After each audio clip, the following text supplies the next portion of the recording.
Hello and welcome back everyone. I am your educator Swamya. आज हम बात करने वाले हैं पॉलिटिकल साइंस से रिलेटेड, जिसमें हम डिस्कस करेंगे सिलेबस और आपका पेपर कैसा आएगा। तो सिलेबस एंड पेपर डिस्कशन हम करने वाले हैं for BA honours political science के लिए। So I would like to introduce myself first. I am your educator Swamya. I am currently pursuing my Masters in Arts in English, and I have graduated from Punjab University Chandigarh in BA and B.Ed. Okay, so let's start with this one. हम start कर रहे हैं हमारी book 2 से पहले, ठीक है? Politics in India since Independence.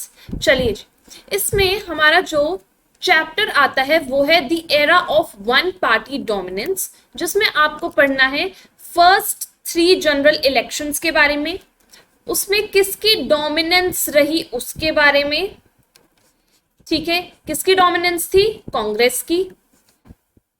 फिर कांग्रेस की इस डोमिनेंस का नेचर कैसा था, मतलब किस टाइप की डोमिनेंस थी और इसके क्या रीजंस थे, ठीक है? उसके बाद uneven dominance at state level. इसका क्या मतलब हुआ कि स्टेट लेवल पे कहीं पे तो अच्छा परफॉर्म कर रही थी, कहीं पे अच्छा परफॉर्म नहीं कर रही थी, इसके क्या रीजन थे. उसके बाद कांग्रेस को बीट करने के लिए कोalitions फॉर्म हुए. उन कोalitions का नेचर कैसा था? भाई कैसा नेचर था कोalitions का कि जो अलग अलग आइडियोलॉजिकल पार्टीज थी, है ना, ऐसी पार्टीज जिनकी आइडियोलॉजीज तक मैच नहीं कर रही थी, उन्होंने भी कोalitions फॉर्म कर लिए थे, ताकि एक सोल पर्पस था उनका, क्या? ताकि वो लोग कांग्रेस पार्टी को बीट कर सके. ऐसे में जिन्होंने कोalitions फॉर्म करे थे, ये कौन सी मेजर पार्टीज थी, यानी कि कौन सी मेजर ऑपोजिशन पार्टीज एग्जिस्ट करती थी. उसके बाद आपका एमसीक्यू यहां आता है, who was the first chief election commissioner of India. ठीक है, हमारे फर्स्ट चीफ इलेक्शन कमिश्नर कौन थे इंडिया के? श्याम प्रसाद मुखर्जी, सुकुमार सेन, राजगोपालाचारी और बलराज मधोक. अब ये वाला जो एमसीक्यू है ये मैंने आपको पिछले सेशन में भी कराया था, तो इसका आंसर आप मुझे दोगे होमवर्क में, ठीक है? तो मैंने आपको इसका आंसर बताया था लास्ट सेशन में. लेट मी सी किस किस को याद है. चलिए जी, नेक्स्ट चैप्टर आता है आपका politics in India since independence में. नेक्स्ट टॉपिक है नेशन बिल्डिंग और उससे रिलेटेड प्रॉब्लम्स, जिसमें हमारा आ गया था नेशन बिल्डिंग का प्रोसीजर, ठीक है? उसके बाद पार्टीशन का प्रोसीजर, प्रॉब्लम ऑफ कश्मीर,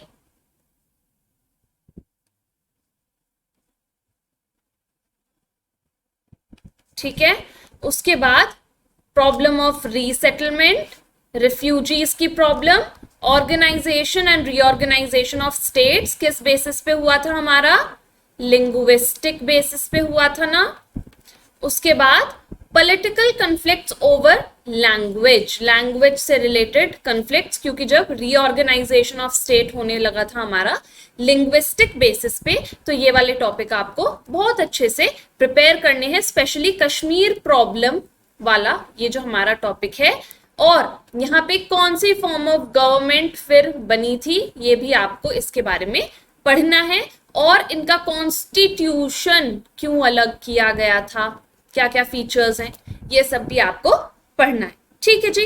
इसके बाद आता है आपका इससे related MCQ. The two nation theory was based upon, किस पे बेस्ड थी? Expansion of India, bifurcation of states, partition of India, या फिर ऑल ऑफ द अबव. तो भाई टू नेशन थ्योरी जो थी हमारी, कौन से कंसेप्ट पे बेस्ड थी? क्या वो इंडिया का डोमेन एक्सपैंड करने के लिए की गई थी? स्टेट्स को डिवाइड करने के लिए की गई थी? पार्टीशन, इंडिया का पार्टीशन हो जाए इंडिया और पाकिस्तान में, इसलिए की गई थी? या फिर ये सभी रीजन सही हैं? तो भाई इंडिया का एक्सपेंशन हुआ था, स्टेट्स का बाइफर्केशन भी हुआ था, और पार्टीशन भी हुआ था. So here all of the above is the correct answer. Next आता है आपका पॉलिटिक्स ऑफ प्लान डेवलपमेंट. इसमें आपको ना 5 ईयर प्लान्स पढ़ने हैं सारे, ठीक है? उसके अलावा आपको स्टेट सेक्टर का एक्सपेंशन पढ़ना है, और स्टेट की क्या पार्ट्स आती हैं वो पढ़नी है, ठीक है? उसके बाद economic interest, new economic interest कौन से आए थे भाई? कि लोगों को जॉब्स देनी थी, एम्प्लॉयमेंट देना था, ठीक है? फैक्ट्रीज ओपन करनी थी, एग्रीकल्चर, फर्स्ट 5 ईयर प्लान ने किस पे फोकस किया था? एग्रीकल्चर पे फोकस किया था। क्यों? क्योंकि उस टाइम पे इंडिया को सेल्फ रिलायंट बनाना था। क्या बनाना था? Self reliant. उसके बाद फेमाइन एंड सस्पेंशन, इसमें क्या आया था भाई कि अगेन इंडिया को एग्रीकल्चर वाइज स्ट्रॉन्ग करना था हमें, क्योंकि अब तक हम जो ग्रेन्स हैं वो बोरो कर रहे थे। उसके बाद उसी से रिलेटेड आता है आपका ग्रीन रेवोल्यूशन और उसके पॉलिटिकल फॉलआउट्स। पॉलिटिकल फॉलआउट्स में क्या आता है? उसके कौन कौन से ऐसे नेगेटिव इंपैक्ट्स भी हुए थे। तो भाई ग्रीन रेवोल्यूशन के पॉजिटिव और नेगेटिव दोनों इंपैक्ट्स आपको पढ़ने, ठीक है। चलिए जी, so the socialist model of development किससे रिलेटेड था? यूएसए, यूएसआर, यूरोप या पाकिस्तान? अब यहाँ पे इंडिया ने डिसाइड किया था कि वो सोशलिस्ट मॉडल के अकॉर्डिंग वर्क करेगा। तो भाई ये सोशलिस्ट मॉडल हमने किससे अडॉप्ट किया था? यूएसए, यूएसएसआर, यूरोप या फिर पाकिस्तान? किसका था सोशलिस्ट मॉडल? यूएसएसआर का था ना, जिसमें सोशलिज्म, इगैलिटेरियन सोसाइटी, ये सभी फैक्टर्स पे बेस्ड था। और किस पे बेस्ड था? इक्वल अपॉर्चुनिटीज प्रोवाइड करने पे, ठीक है। चलिए जी आगे बढ़ते हैं। उसके बाद आता है आपका इंडियाज एक्सटर्नल रिलेशंस, जिसमें सबसे पहले आती है आपकी नेहरूज फॉरेन पॉलिसी। क्या थी? क्या थी हमारी फॉरेन पॉलिसी? अगर आपको याद हो, जब कोल्ड वॉर का टाइम था उस टाइम पे हमने हमारी फॉरेन पॉलिसी तभी फ्रेम कर ली थी, जिसको हम कहते हैं NAM, which stands for non aligned movement, है ना, नॉन अलाइनमेंट मूवमेंट। जिसमें क्या डिसाइड हुआ था कि जो ये पावर ब्लॉक्स बन रहे हैं और आने वाले टाइम में अगर कभी भी पावर ब्लॉक्स बने तो इंडिया किसी भी पावर ब्लॉक को ज्वाइन नहीं करेगा। लेकिन इसका मतलब न्यूट्रलिटी भी नहीं है। क्यों? क्योंकि इंडिया ने डिसाइड किया था कि वो वर्ल्ड पॉलिटिक्स में एक्टिवली पार्टिसिपेट करेगा, ठीक है। सो क्या कहा गया था? NAM should not be confused with neutrality, ठीक है। नैम को ये नहीं समझना या फिर अलूफ नहीं रहना चाहता था इंडिया, बल्कि नैम का ऑब्जेक्टिव क्या था? नैम का active participation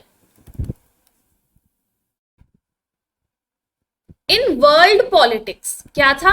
active participation in world politics, but not to join any power bloc, ठीक है। क्लियर हो गया इतना कि भाई हम किसी भी पावर ब्लॉक के साथ जुड़ेंगे नहीं। क्यों? क्योंकि इंडिया को तभी इंडिपेंडेंस मिली थी, ठीक है। इंडिया फिर से किसी के रूल के अंडर नहीं आना चाहता था। इंडिया अपनी इंडिपेंडेंस को रिटेन करके रखना चाहता था। इसलिए इंडिया ने ये डिसाइड किया कि वो न्यूट्रल रहेगा, नॉन अलाइन रहेगा, ठीक है। लेकिन वर्ल्ड पॉलिटिक्स में वो एक्टिवली पार्टिसिपेट करेगा। उसने कहा कि मेरी ये जो न्यूट्रलिटी है, इसको ये मत समझना कि मैं वर्ल्ड पॉलिटिक्स में एक्टिवली पार्टिसिपेट नहीं करना चाहता।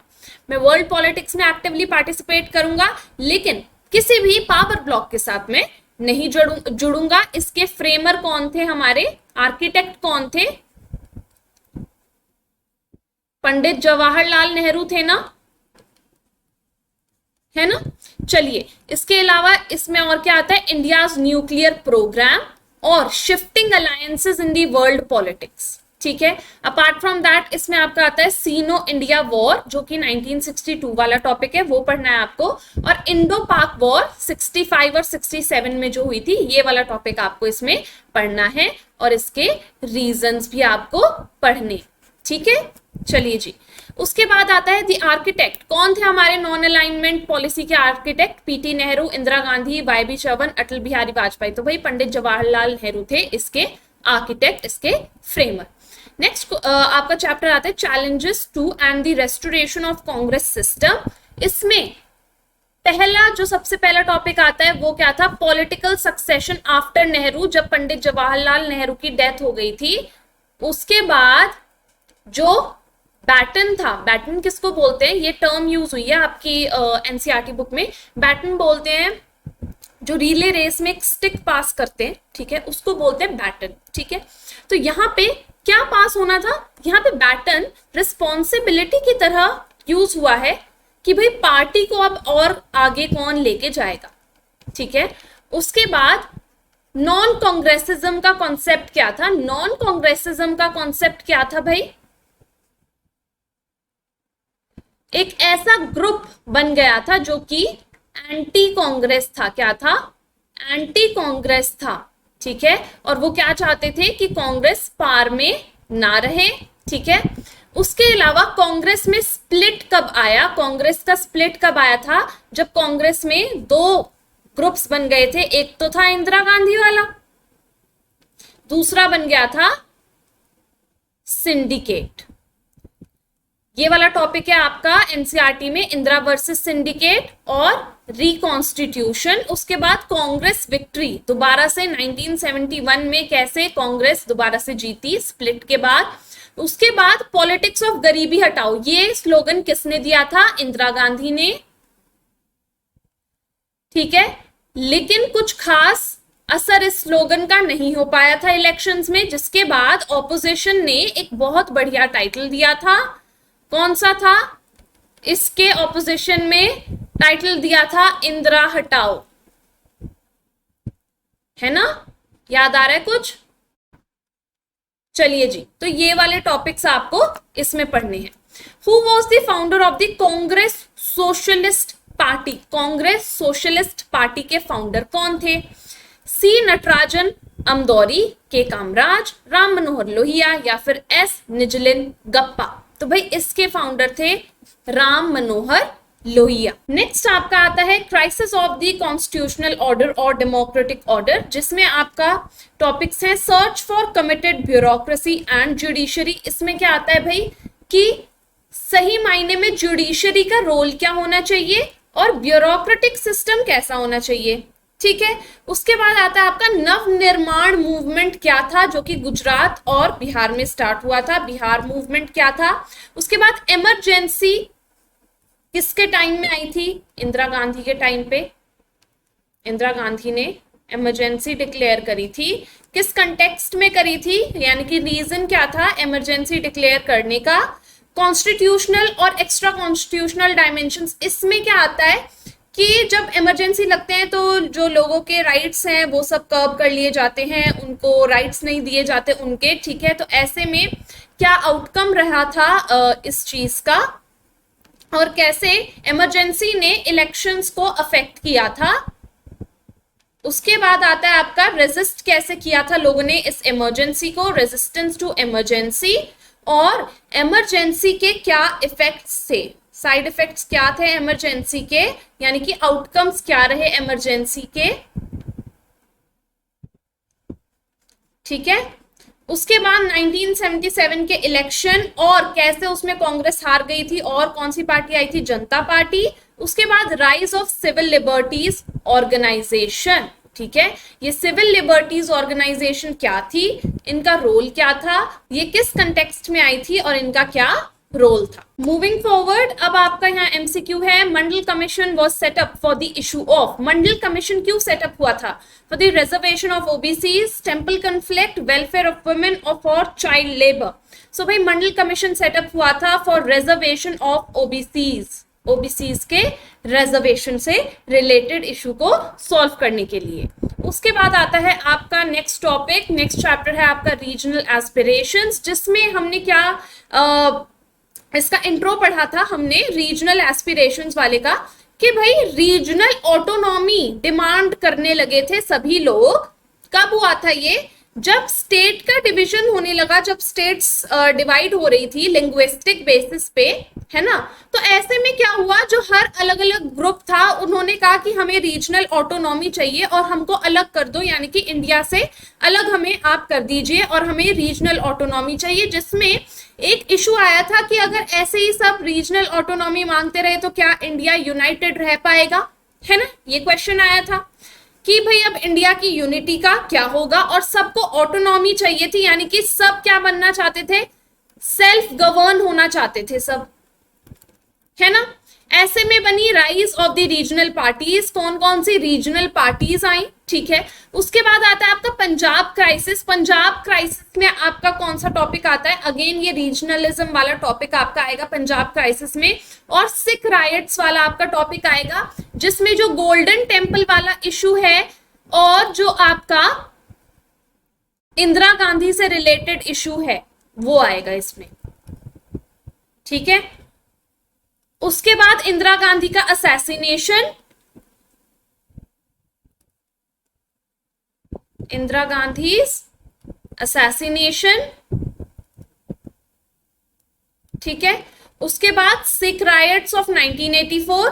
उसके बाद कश्मीर सिचुएशन आपका आएगा, पूरा कश्मीर वाला टॉपिक। ये वाला तो देख लो यार, 2 चैप्टर्स में आ गया अब तक, बहुत इंपॉर्टेंट है, वेरी इंपॉर्टेंट है, पढ़ना है आपको अच्छे से। उसके बाद आता है आपका challenges and responses in the north east. इसमें क्या आता है कि भाई नॉर्थ ईस्ट के जो लोग हैं उनकी क्या डिमांड्स हैं और उनकी क्या प्रॉब्लम्स हैं और उनके साथ ट्रीटमेंट कैसा हो रहा है। और उनका ये भी मानना है कि जो मेन स्ट्रीम सोसाइटी है उनको उसमें इंक्लूड नहीं किया जा रहा है, ठीक है, ओके। उसके बाद आता है आपका next chapter, rise of new social movements. इसमें हमारे अलग अलग टाइप के सोशल मूवमेंट्स आपको पढ़ने हैं, जो मैं आपको पहले भी बता चुकी हूं। कौन कौन से हैं आपके, सबसे पहले आता है आपका फार्मर्स मूवमेंट या फार्मर्स प्रोटेस्ट। उसके बाद आता है आपका विमेन्स मूवमेंट। उसके बाद आता है आपका एनवायरमेंट रिलेटेड सारे मूवमेंट। उसके बाद आते हैं आपके डेवलपमेंट अफेक्टेड पीपल्स मूवमेंट। इसमें कौन आते हैं, अच्छा देखो यहाँ पे ये ना इनडायरेक्टली दिया हुआ है, देखो डेवलपमेंट अफेक्टेड पीपल्स मूवमेंट। इसमें आते हैं आपके ट्राइबल। कैसे कि भाई जो डेवलपमेंट हो रहा है, जितनी भी डेवलपमेंटल एक्टिविटीज हो रही है, चाहे वो माइनिंग से रिलेटेड हो, बिल्डिंग कंस्ट्रक्शन से रिलेटेड हो, उससे जो ट्राइबल्स का डिस्प्लेसमेंट हो रहा है और जो उनको प्रॉपर रिहेबिलिटेशन नहीं दिया जा रहा है, उससे रिलेटेड चीजें। सो डेवलपमेंट अफेक्टेड पीपल इनको कहा गया है। और आता है आपका implementation of Mandal commission report and it's aftermath. तो यहाँ पे आपको पढ़ना है कि मंडल कमीशन के क्या सजेशंस थे, ठीक है, क्या क्या सजेशंस मंडल कमीशन ने पुट फोर्थ किए थे इसमें। अब यहाँ पे आपका एक एमसीक्यू है, groups which try to influence the government policies are known as. ऐसे ग्रुप्स जो कि गवर्नमेंट की पॉलिसीज को इन्फ्लुएंस करते हैं अपने फेवर में, उनको हम क्या बोलते हैं, movement groups, sectional groups, pressure groups या नन ऑफ दीज। तो भाई वो गवर्नमेंट की एक्टिविटीज को प्रेशराइज करते हैं, मोल्ड करते हैं, उनको हम बोलते हैं प्रेशर ग्रुप्स, क्योंकि वो गवर्नमेंट के डिसीजंस को इन्फ्लुएंस करने की कोशिश करते हैं इन देयर फेवर। उसके बाद आता है आपका डेमोक्रेटिक अपसर्ज एंड कोalition पॉलिटिक्स। इसमें आता है आपका कोalitions की कैसे शुरुआत हुई। उसके बाद आपका इनफेमस टाइटल आ गया था, आया राम गया राम वाला, याद आ गया ना, किसके नेम पे रखा गया था, गयालाल। क्यों, उसने 3 बार अपनी पार्टी चेंज करी इन फोर्टनाइट, है ना, याद आ रहा है थोड़ा बहुत। उसके बाद आता है आपका rise of JD and BJP, ठीक है, जनता दल एंड भारतीय जनता पार्टी। उसके बाद रीजनल पार्टीज क्या इन्फ्लुएंस कैसे बढ़ रहा था, इसमें आपका क्या था कि कैसे रीजनल पार्टीज की तरफ लोग अट्रैक्ट हो रहे थे। तब जो हमारी बाकी की जो पार्टीज थी उनको रियलाइज हुआ कि यार हम रीजनल पार्टीज को ना अलग लेके नहीं चल सकते, हमें इनके साथ चलना पड़ेगा, इनके साथ कोalition बनाना पड़ेगा, क्योंकि लोगों का सपोर्ट इनके साथ है और अगर हमें वो सपोर्ट चाहिए तो हमें रीजनल पार्टीज की पावर अपने साथ रखनी होगी। उसके बाद आया आपका कोalition पॉलिटिक्स। ये कब आया था, कोalition पॉलिटिक्स आपका तब आया था जब पावर में आने चाह रहे थे सभी पार्टीज, लेकिन अब पावर में आने के लिए वो आपस में लड़ने की बजाय कोalitions फॉर्म कर रहे थे। और ऐसे में क्या हो रहा था, parties with different ideologies were forming कोalitions just to get into the power. ठीक है। उसके बाद आता है आपका यूएफ एंड एनडीए गवर्नमेंट्स, और आपका आता है elections of 2004 and UPA government, ठीक है, जिसमें आपका यूपीए गवर्नमेंट था यूनाइटेड प्रोग्रेसिव अलायंस। ये किसका नेम था? कोalition का नेम था, है ना। और फिर था आपका एनडीए, नेशनल डेमोक्रेटिक अलायंस। ये किसका है इस टाइम पे? बीजेपी का, पता है ना, एनडीए, ठीक है। तो यहां पे क्या हो रहा था, ये कोalition की पॉलिटिक्स स्टार्ट हो गई थी। उसके बाद आता है आपका MCQ, which party pursued the politics of Hindutva and adopted the strategy of mobilisation of Hindus. ये वाला एमसीक्यू मैंने आपको पहले कराया है कि कौन सी ऐसी पार्टी है जो कि हिंदुत्व की आइडियोलॉजी फॉलो करती है? BJP, Bharatiya Janata party. And उसने क्या किया था? It mobilised Hindus in its favour, सभी हिंदूज को अपने फेवर में इन्होंने लिया था। फिर आता है आपका रीसेंट इश्यूज एंड चैलेंजेस, जिसमें आता है आपका कौन से चैलेंजेस आ गए इसमें? ग्लोबलाइजेशन, ठीक है। उसके अलावा आपका आता है न्यू इकोनॉमिक पॉलिसी और उससे related opposition's, rise of OBCs in north Indian politics, ये वाला टॉपिक कि ओबीसीज कैसे इन्फ्लुएंस कर पा रहे हैं नॉर्थ इंडियन पॉलिटिक्स को, दलित पॉलिटिक्स और उनसे रिलेटेड इश्यूज दलित्स के, ठीक है, उनको इलेक्टोरल सिस्टम और नॉन इलेक्टोरल एरेनास में उनकी क्या डिमांड्स हैं और कितना उनको राइट मिला। उसके अलावा चैलेंज ऑफ कम्युनलिज्म। कम्युनलिज्म क्या होता है? जो हमारा रिलीजन है, रिलीजन के बेसिस पे एक दूसरे के एंटी हो जाना, ठीक है, जिससे रिलेटेड था आपका अयोध्या डिस्प्यूट, ठीक है, हिंदू मुस्लिम रायट्स जो हर जगह हो रहे थे, ठीक है। उसके बाद आता है आपका अयोध्या डिस्प्यूट वाला topic, which is very very important. And आपके गुजरात रायट्स, ये भी किस पे बेस्ड थे? हिंदू मुस्लिम रायट्स पे,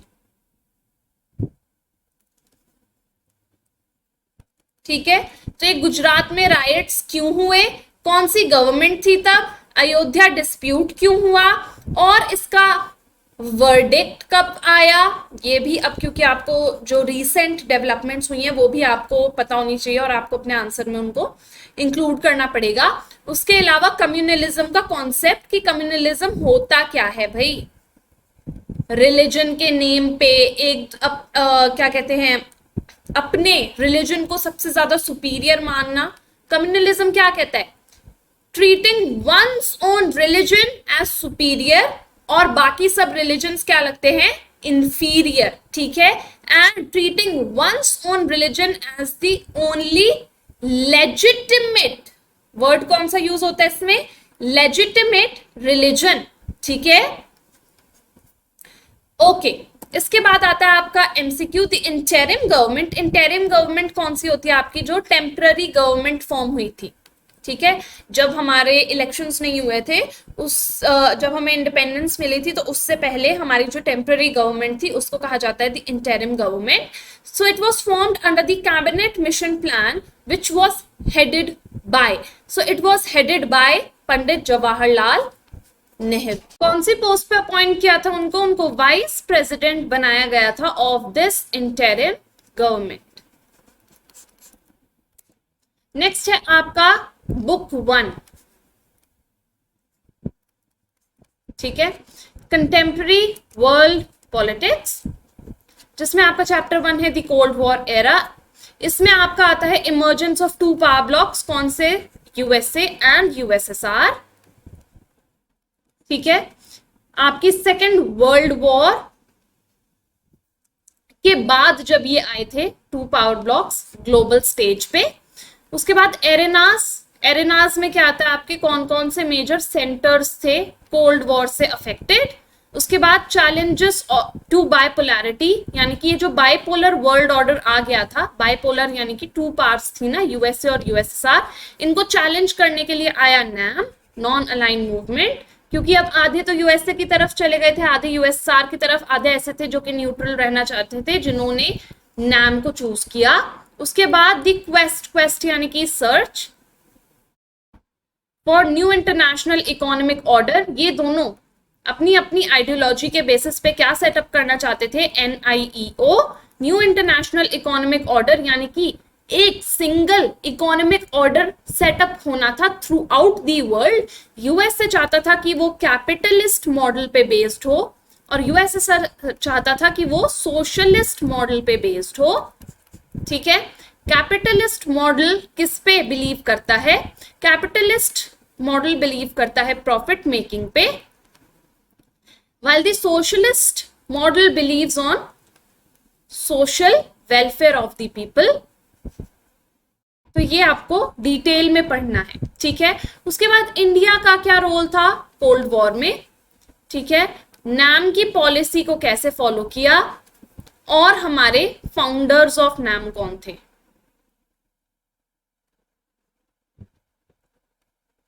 Joseph Broz Tito, Gamal Abdel Nasser, Jawaharlal Nehru, Sukarno, और इसके अलावा हमारे थे and Kwame नक्रूमा।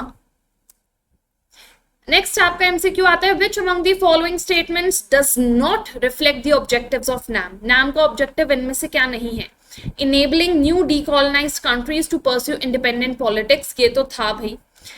Not to joining any military alliance, ये भी था objective. Following a policy of neutrality on global issues, या फिर focusing on elimination of the global economic inequalities. तो भाई ये नहीं था ऑब्जेक्टिव, क्योंकि नैम चाहता था कि वो ग्लोबल इश्यूज में एक्टिवली पार्टिसिपेट करे, ना कि उनमें न्यूट्रल रहे। उसके बाद आता है आपका disintegration of second world and the collapse of bipolarity. Second chapter में आपका बाइपोलैरिटी कैसे खत्म हुई और कैसे यूएस से हेजेमन की तरह आया। ठीक है, न्यू एंटिटीज इन वर्ल्ड पॉलिटिक्स कौन थे, Russia, Balkan states, central Asian states, introduction of democratic politics, capitalism in the post communist regimes, और कैसे भाई कौन सी आइडियोलॉजी जीत गई थी, कैपिटलिज्म की।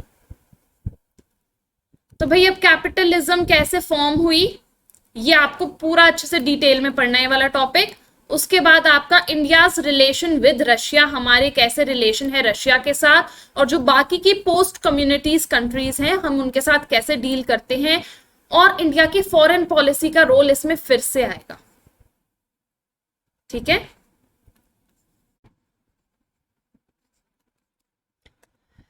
नेक्स्ट आपका एमसीक्यू है, which among the following is not an outcome of the disintegration of USSR, end of ideological war between USA and USSR, ये तो हो ही गया था, एंड हो गई थी ideological war. Birth of CIS, change in the balance of power in the world order, world order में जो पावर इक्वेशंस थी वो चेंज हो गई थी। Crisis in the Middle east, तो अब इनमें से कौन सा एक आउटकम नहीं है of the disintegration of USSR. So इसका आंसर है D, crisis in the Middle East. ये जो हुए थे क्राइसिस, ये रिलीजियस इश्यूज की वजह से हुए थे, and it had nothing to do with the cold war. Okay, और डिसइंटीग्रेशन ऑफ यूएसएसआर। उसके बाद नेक्स्ट क्वेश्चन है आपका, which among the following statement that describe the nature of Soviet economy is wrong. तो सोवियत इकोनॉमी की nature कौन सा statement define नहीं कर रहा है। सोशलिज्म इसकी डोमिनेंट आइडियोलॉजी थी, ये बिल्कुल सही है। स्टेट ओनरशिप थी, controlled exercise over the factors of production, ये बिल्कुल सही है। People enjoyed economic freedom and every aspect of the economy was planned and controlled by the state। तो ये तो सही है, लेकिन लोगों को कोई इकोनॉमिक फ्रीडम नहीं थी क्योंकि हर चीज स्टेट कंट्रोल्ड थी। सो C is wrong। अगर लोग खुशी होते तो डिसइंटीग्रेशन होता ही क्यों, राइट। नेक्स्ट है आपका US dominance in world politics, जिसमें आपका आता है growth of unilateralism, Afghanistan, first Gulf War वाला टॉपिक 9/11 अटैक, जो कि आपका है जो चैप्टर 3 में से आपको टॉपिक ये वाला पढ़ना है। और आपका आता है dominance and challenge to the US in economy and ideology और India's renegotiation of its relationship with USA, जिसमें हमारा अब यूएसए के साथ कैसे रिलेशंस हैं वो आपको थोड़ा सा जो करंट सिनेरियो है वो पढ़ना पड़ेगा। यूएसए की इकोनॉमी फिलहाल कैसी है वो पढ़नी पड़ेगी, ठीक है। अपार्ट फ्रॉम दैट यूएसए के जो डोमिनेंस है उससे रिलेटेड क्या क्या फैक्टर्स हैं, यानी कि उसकी मिलिट्री कैपेबिलिटीज बहुत अच्छी हैं, ये वाला टॉपिक था एक, ठीक है। उसके बाद हमारा एक नेक्स्ट टॉपिक था कि जो यूएसए की इकोनॉमिक फैक्टर्स बहुत अच्छे हैं, है ना। तो ये सारे जो फैक्टर्स हैं ये मिला के उसको एक हेजेमन कैसे बनाते हैं वो आपको पढ़ना पड़ेगा। ये सारे फैक्टर्स कॉन्ट्रीब्यूट करते हैं towards it's dominance in the world politics. Apart from that आपको इसमें फर्स्ट गल्फ वॉर वाला टॉपिक पढ़ना पड़ेगा और ये क्यों हुई थी, ठीक है। 9/11 अटैक वाला टॉपिक आपको जरूर पढ़ना है, ठीक है, जिसमें वो 3 एयरक्राफ्ट्स वाला पूरा सीन इसमें गिवन है। चलिए जी, यहाँ पे आपका एमसीक्यू है, which among the following statement about hegemony is incorrect. Hegemony के बारे में इनमें से कौन सी स्टेटमेंट सही नहीं है। The word implies the leadership और प्रीडोमिनेंस ऑफ वन स्टेट, ये तो सही है। It was used to denote the predominance of Athens in the ancient Greece. The country having hegemonic position will possess unchallenged military power. Absolutely correct. Hegemonic position is fixed. Once a hegemon, always a hegemon. तो भाई एक बार कोई हेजेमन बन जाता है, जरूरी नहीं है वो हमेशा ही हेजेमन रहेगा, क्योंकि जरा सी भी अगर डिस्टर्बेंस हुई वर्ल्ड पॉलिटिक्स में, इकोनॉमी जरा सी भी चेंज हुई, ठीक है, तो वहीं पे एक कंपिटिटर आ जाता है हेजेमन के लिए। तो ऐसे में फिलहाल अगर हम देखें वर्ल्ड पॉलिटिक्स को, तो यूएसए एक हेजेमन है, लेकिन इसका कंपिटिटर बन के आ रहा है चाइना। सो हम ये नहीं कह सकते कि अब एक बार यूएसए हेजेमन बन गया तो हमेशा यही हेजेमन रहेगा। So hegemonic position is never fixed, once a hegemon always a hegemon, ऐसा सही नहीं है। Which among the following statements is wrong about the contemporary world order? There is an absence of world government which could regulate states' behavior. तो ये तो सही है। The US is a predominant player in world affairs. ठीक है। States are using force against each other and states which violate international law are severely punished. ये भी सही है, लेकिन कोई फोर्स थोड़ी यूज कर रहा है एक दूसरे के खिलाफ। सब अगर हम अभी देखें, करंट सिचुएशन देखें, तो अगर किसी को किससे प्रॉब्लम भी होती है तो डायरेक्ट लड़ने थोड़ी लग जाते हैं, पहले बातचीत करते हैं, yes or no? So states are using force against each other is not true. Next है आपका which one of the following was a part of global war on terrorism by the US? ठीक है, तो इसमें कौन सी global war जो terrorism के लिए करी गई थी यूएस ने, उसका नेम क्या था? Operation desert storm, computer war, operation enduring freedom, या फिर वीडियो गेम वॉर? तो भाई उसको कहा गया था वीडियो गेम वॉर, क्योंकि वो टीवी पे टेलीकास्ट भी हुई थी, ठीक है, और बहुत ज्यादा फेमस हुई थी, लोगों ने अपने टेलीविजन के थ्रू उसको देखा था। मूविंग फॉरवर्ड, नेक्स्ट चैप्टर है आपका अल्टरनेटिव सेंटर्स ऑफ पावर। ये क्यों आए थे? अल्टरनेटिव सेंटर्स ऑफ पावर आए थे ताकि यूएसए की हेजेमनी को चैलेंज किया जा सके। तो भाई अब क्या हो रहा था ना, वर्ल्ड पॉलिटिक्स में यूएसए एक हेजेमन बन गया था, तो भाई सबने सोचा कि ये तो हेजेमन बन गया है, अब इसकी पावर को कैसे ब्रेक किया जाए, है ना। तो अब यूएसए की हेजेमनी को ब्रेक करने के लिए अराइज हुए alternative centres of economic and political power, ठीक है, जिसमें हमारे कौन कौन से ऑल्टरनेटिव सेंटर्स ऑफ पावर बने? ईयू, ठीक है, European union, ASEAN, association of south east Asian Nations, ठीक है। उसके बाद चाइना एक इकोनॉमिक पावर की तरह इमर्ज हुआ इन पोस्ट माओ एरा, ठीक है, क्योंकि यहाँ पे माओइस्ट कन्फ्लिक्ट भी हुआ था ना। Then creation and expansion of European Union और आसियान। उसके बाद आपको पढ़ना है topic India's changing relations with China, जिसमें आपको अब करंट सिचुएशंस भी ऐड करनी पड़ेंगी। और जो हमारा स्लोगन था हिंदी चीनी भाई भाई, क्योंकि शुरू में तो हमारे और उनके रिलेशंस बहुत अच्छे थे, है ना। जब इंडिया को इंडिपेंडेंस मिल गई तो सबने सोचा कि हाँ अब ये दोनों जो ग्रोइंग पावर्स हैं ये शायद आके कुछ करेंगी साथ में, लेकिन क्या हुआ कि बॉर्डर डिस्प्यूट ने उस होप को खत्म कर दिया जब हमारा उनके साथ बॉर्डर डिस्प्यूट हो गया था। उसके बाद बहुत सारी हमारी टॉक्स हुई उनके साथ, हमने इस इशू को रिजॉल्व करने की भी कोशिश करी, लेकिन अभी तक भी हमारे जो ये इश्यूज हैं चाइना के साथ ये रिजॉल्व नहीं हो पाए हैं। उसके अलावा जो सियाचिन ग्लेशियर वाला इशू था, ठीक है, ये वाला इशू भी आपको सभी इसमें कवर करने जरूरी है। माओइस्ट कॉन्फ्लिक्ट क्यों हुआ था, ठीक है, और इनकी क्या डिमांड्स हैं, ठीक है। यूरोपियन यूनियन क्यों बनी थी, यूरोपियन यूनियन क्यों बनी थी, और ईयू के फीचर्स क्या हैं। ईयू के फीचर्स क्या है मैंने आपको पहले भी बताए हैं। ये इसकी करेंसी है यूरो, इसका खुद का एक फ्लैग है, एक फाउंडिंग डेट है, ठीक है। तो ये सारे फीचर्स हमारे किसके हैं, यूरो के फीचर, सॉरी यूरोपियन यूनियन के फीचर्स हैं, ठीक है। तो ये आपको अच्छे से पढ़ने जरूरी हैं। इसके अलावा very very important are your objectives of European Union, objectives of ASEAN. ASEAN के ऑब्जेक्टिव्स क्या है कि भाई सभी साउथ ईस्ट एशियन नेशंस आपस में कोऑपरेट करेंगे, ठीक है। इनका जो रिलेशन होगा वो कैसा होगा, कोऑपरेटिव एंड नॉन कन्फ्रंटेशनिस्ट। कैसा, नॉन कन्फ्रंटेशनिस्ट, मैंने पहले भी बताया आपको ये वर्ड, ठीक है। चलिए जी, द आसियान वे किसको कहते हैं, the ASEAN way reflects the lifestyle of ASEAN members, a form of interaction among ASEAN members that is informal and cooperative, defense policy followed by ASEAN members, the road that connects all the ASEAN members। तो ये मैंने आपको answer पहले भी बताया है, ASEAN वे कहलाता है वो तरीका जिस वे में सभी आसियान मेंबर्स एक दूसरे के साथ इंटरेक्ट करते हैं, which is very informal, cooperative, and third क्या है इसका पॉइंट, नॉन कन्फ्रंटेशनिस्ट। की इनका ये मानना है कि हम जितने भी आसियान नेशंस है ना, हम एक दूसरे के साथ कोऑपरेट करेंगे, ठीक है, इंटरैक्ट करेंगे इनफॉर्मली, और कभी भी एक दूसरे को कन्फ्रंट नहीं करेंगे, क्योंकि जहां पे आप कोऑपरेट करते हैं वहां पे आप एक दूसरे के एंटी नहीं होते, एक दूसरे को किसी भी मैनर में कन्फ्रंट नहीं करते, ठीक है।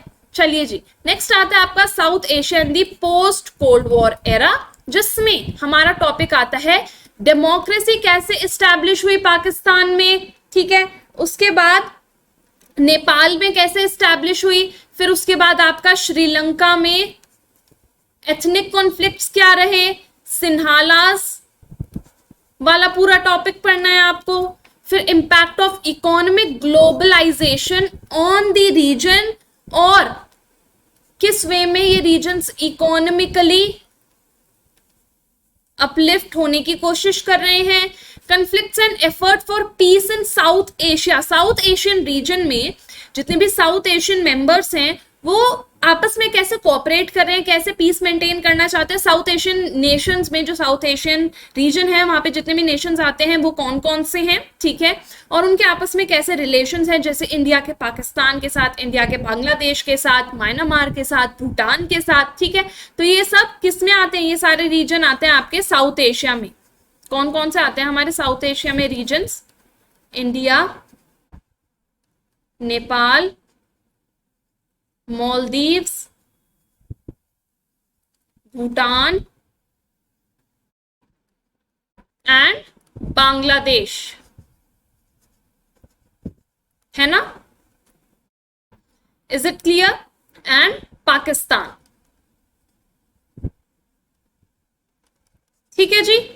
चलिए, which among the following statement about South Asia is wrong, all countries in South Asia are democratic, Bangladesh and India have signed an agreement on river water sharing, SAFTA was signed at the 12th SAARC summit, या फिर the US and China play an influential role in South Asian politics।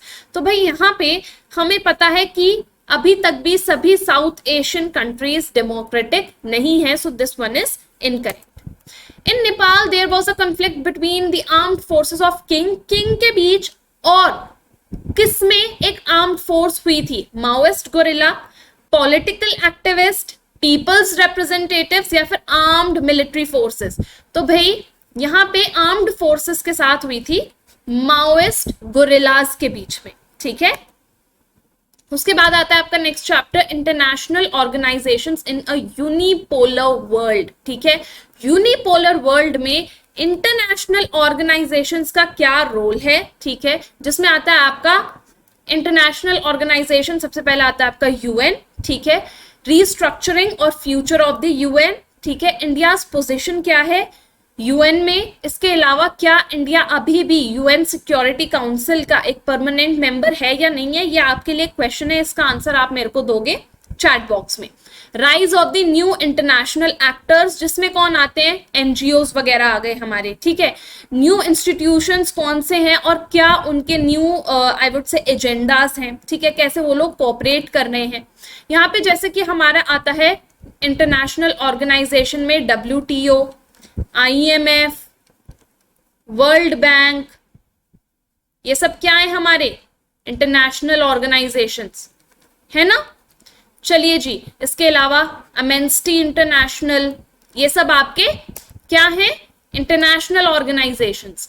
यहाँ पे आपका MCQ है, which one of the following is not a permanent member of the UN security council, Russia, India, China या France. तो भाई अगर आप लोगों को याद हो तो मैंने आपको पहले भी बताया था कि हम अभी भी फाइट कर रहे हैं एक सीट के लिए, एक परमानेंट सीट के लिए in the UN security council. हम अभी भी उन पैरामीटर्स को आई वुड से पैरामीटर्स को क्रॉस नहीं कर पाए हैं जो कि यूएन का परमानेंट मेंबर होने के लिए चाहिए हैं। So India is still not a permanent member of the UN security council. Moving forward, आपका नेक्स्ट चैप्टर है security in the contemporary world, जिसमें आपका आता है नॉन ट्रेडिशनल और traditional concerns of security, human security वाला कॉन्सेप्ट, जिसमें आता है आपका ग्लोबल पॉवर्टी, हेल्थ और एजुकेशन, और इश्यूज ऑफ ह्यूमन राइट्स और माइग्रेशन। ये सारी प्रॉब्लम्स आती है आपकी किससे रिलेटेड, सिक्योरिटी से related.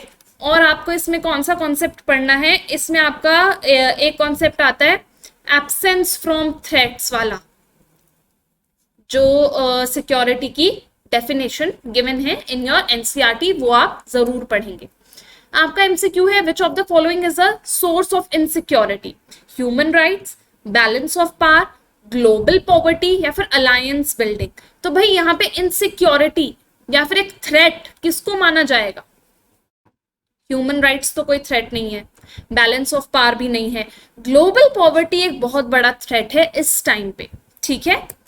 Next is environment and natural resources, जिसमें आपका आता है global environmental norms, environmental movements, conflicts over traditional and common property resources, ठीक है, global commons वाला टॉपिक, indigenous people की problems, India stand in global environmental debates which is very very important, जो आपको पढ़ना है। क्वेश्चन है आपका, which among the following best explains the reason for growing concern about environment? The developed countries are concerned about protecting nature. Protection of the environment is vital for the indigenous people and natural habitats. The environmental degradation caused by human activities has become pervasive and has reached a dangerous level, या फिर none of the above. तो भाई यहाँ पे human activities तो इस time पे सबसे बड़ा थ्रेट है, ठीक है, ग्रोइंग कंसर्न है किससे रिलेटेड, एनवायरमेंट से related. Moving forward, global common से रिलेटेड कौन सी स्टेटमेंट ट्रू है, the earth's atmosphere, Antarctica, ocean floor and the outer space are considered as a part of global commons, the global commons are outside the sovereign jurisdiction, the question of managing the global commons reflected the north-south divide, the countries of north are more concerned about the protection of global commons than the countries of the south। अब ये वाला question ना मैंने आपको पिछली बार इसका answer बताया था, अब ये वाला आप होमवर्क में करेंगे, ठीक है जी। चलिए नेक्स्ट है आपका ग्लोबलाइजेशन एंड इट्स क्रिटिक्स, इसमें आता है आपका इकोनॉमिक, कल्चरल और पॉलिटिकल डोमेन ऑफ ग्लोबलाइजेशन, की कैसे ग्लोबलाइजेशन इकोनॉमिकली, पॉलिटिकली और कल्चरली अफेक्ट करता है, क्या क्या उसके